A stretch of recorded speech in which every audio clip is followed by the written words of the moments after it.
शीर्षक घंटाघर बाबा, बनारस के शिव भक्त की अलौकिक कथा। एक सत्य घटना पर आधारित कथा, भक्ति, रहस्य और अनुभवों की एक अविस्मरणीय यात्रा। प्रस्तावना। बनारस एक ऐसा शहर जहां समय ठहर जाता है और आत्मा को मोक्ष की सांझ मिलती है। गंगा की लहरों पर डोलती आरतियां, गलियों में बजती घंटियां और मंदिरों की गूंजती शंखध्वनि, यहाँ हर कोना एक कथा कहता है। लेकिन बनारस के घंटाघर इलाके में कुछ ऐसा होता है जो सिर्फ श्रद्धा नहीं, रहस्य भी है। यह कहानी है घंटाघर बाबा की, जो हर शाम शिव आरती कराते थे। लेकिन बात यहाँ खत्म नहीं होती, क्योंकि बाबा की मृत्यु के वर्षों बाद भी वहां आरती की आवाज, धूप की महक और एक अलौकिक उपस्थिति महसूस होती है। बनारस और बाबा की पहली झलक 1962। 1962 की गर्मियां। बनारस का घंटाघर चौक, जहां शाम को लोग मंदिर की ओर खींचे चले आते थे। यहाँ एक छोटा सा शिव मंदिर था, पुराने पत्थरों से बना, दीवारों पर बेलपत्रों की आकृतियां और एक छोटा सा त्रिशूल बाहर गड़ा हुआ। हर शाम ठीक 6 बजे एक बाबा सफेद धोती, गेरुआ चादर और हाथ में घंटा लेकर मंदिर में आरती कराते थे। लोगों ने उन्हें नाम दिया घंटाघर बाबा। बाबा का असली नाम कोई नहीं जानता था। कोई कहता वे दक्षिण भारत से आए थे, कोई कहता वे एक साधारण दुकानदार थे जिन्होंने पत्नी की मृत्यु के बाद संन्यास लिया। लेकिन सच यही था, वे हर दिन बिना नागा मंदिर आते और आरती कराते। उनकी आरती में ऐसा भाव होता कि सुनते ही आंखें नम हो जाती थीं। आरती के अंत में बाबा कहते, जहां शिव हैं वहां डर कैसा। बाबा का जीवन और सेवा। घंटाघर बाबा ना तो दान मांगते थे, ना ही किसी से कुछ लेते। मंदिर की सफाई करते, खुद ही दीपक भरते और आरती के बाद लोगों को तुलसी पत्र बांटते। पास ही की एक दुकान हरिहर पुष्प भंडार के मालिक गोविंद जी बताते हैं, मैंने उन्हें कई बार बारिश में भीगते हुए देखा, लेकिन आरती रुकती नहीं थी। वो शिव की आरती को अपनी सांसों से भी ज्यादा जरूरी मानते थे। बाबा रोज 4 बजे मंदिर आते, पूजा की तैयारी करते और शाम 6 बजे आरती। रात 9 बजे मंदिर बंद होता और बाबा वहीं एक कोने में चटाई पर सोते थे। मृत्यु नहीं, विलय 1971। 1971 की एक ठंडी शाम थी। जनवरी की कंपाती हवा चल रही थी। उस दिन बाबा ने कुछ अलग किया। आरती के बाद उन्होंने सबको गले लगाया और बोले, अब अगली आरती शिव स्वयं कराएंगे, मैं बस धूप बन जाऊंगा।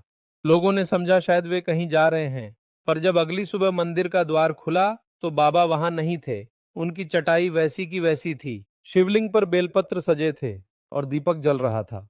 किसी ने बाबा को जाते नहीं देखा था। ना शहर छोड़ा, ना शव मिला। पुजारी ने घोषणा की, बाबा शिव में विलीन हो गए। वर्षों बाद फिर वही महक, नोन्नी सो त्यागने। बाबा की अनुपस्थिति को 2 दशक बीत चुके थे, लेकिन 1993 की एक संध्या में स्थानीय फूल वाले रमेश ने एक अजीब बात कही। मैं फूल लेकर मंदिर गया तो भीतर धूप की वही महक थी और आरती की धीमी आवाज आ रही थी, जबकि मंदिर में कोई नहीं था।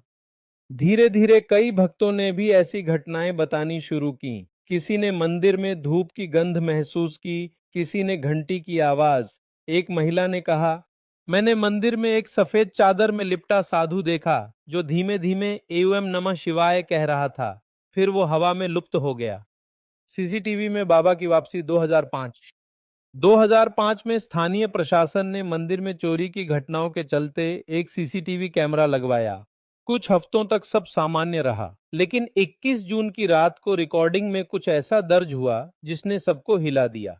रात 2:12 कैमरे में एक सफेद आकृति मंदिर की ओर बढ़ती दिखी। उसके हाथ में घंटा था। आकृति ने बिना दरवाजा खोले मंदिर में प्रवेश किया, जबकि मंदिर का दरवाजा लोहे की चेन से बंद था। अंदर जाकर आकृति शिवलिंग के पास रुकी और हल्की हल्की प्रकाश की लहर फूटती दिखी। फिर आकृति धीरे धीरे मिटती गई। अगले दिन सीसीटीवी फुटेज देखकर सब दंग रह गए। पुजारी ने सिर्फ एक वाक्य कहा, घंटाघर बाबा वापस आए हैं। वैज्ञानिकों की दुविधा, भक्तों का विश्वास।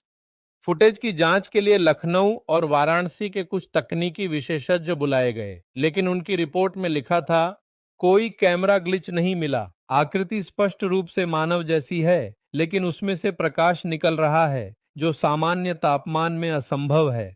कुछ लोग बोले ये बाबा का कोई रूप नहीं, किसी चोर की चाल हो सकती है। लेकिन जब कई और रात्रियों में वही आकृति रिकॉर्ड हुई तो विज्ञान भी मौन हो गया। भक्तों ने कहना शुरू कर दिया, घंटाघर बाबा कभी गए ही नहीं, वे अब शिव के विशेष दूत बन गए हैं। श्रद्धा की वो शाम 2010 की शिवरात्रि। मंदिर में बहुत भीड़ थी, बाहर हजारों लोग लाइन में थे। ठीक 6 बजे जैसे ही पुजारी ने आरती शुरू की, बिजली चली गई, मंदिर अंधेरे में डूब गया। लोग भयभीत हो गए। तभी मंदिर के भीतर से एक तेज घंटी की आवाज आई और दीपक अपने आप जल गए। सबके मुंह से निकला, बाबा बाबा आ गए। पुजारी बेहोश होकर गिर पड़े। जब उन्हें होश आया, उन्होंने कहा, किसी ने मेरे कंधे पर हाथ रखा और कहा, आज आरती मैं कराऊंगा। मैंने पीछे देखा, बाबा खड़े थे।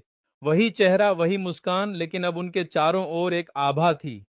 अनुभवों की श्रृंखला 2020 तक कई घटनाएं दर्ज हुईं। एक विदेशी महिला को मंदिर के बाहर ध्यानमग्न एक साधु ने एयूएम नमः शिवाय जप सिखाया और गायब हो गया। मंदिर की घंटी रात में अपने आप बजती है। हर पूर्णिमा पर कोई गेरुए वस्त्रों वाला व्यक्ति फूल चढ़ाकर जाता है, लेकिन कैमरे में कुछ नहीं दिखता। समापन, बनारस की आत्मा और बाबा का वास। आज भी बनारस के लोग कहते हैं, घंटाघर बाबा अब शरीर में नहीं, लेकिन बनारस की आत्मा में बसते हैं। जो भी श्रद्धा से उस मंदिर में जाता है, उसे लगता है कोई उसके कंधे पर हाथ रखकर कहता है, डर मत, शिव तेरे साथ हैं। शहरों में भले समय बदल जाए, पर बनारस में कुछ आत्माएं कभी नहीं जाती। घंटाघर बाबा उनमें से एक हैं, जो हर शाम आरती कराते हैं, धूप बनकर, गंध बनकर, प्रकाश बनकर। यह सिर्फ एक कहानी नहीं, एक अनुभव है। अगर आपने कभी बनारस के घंटाघर मंदिर में हल्की सी धूप की महक और घंटी की गूंज बिना किसी के महसूस की हो, तो समझिए बाबा आज भी वही हैं,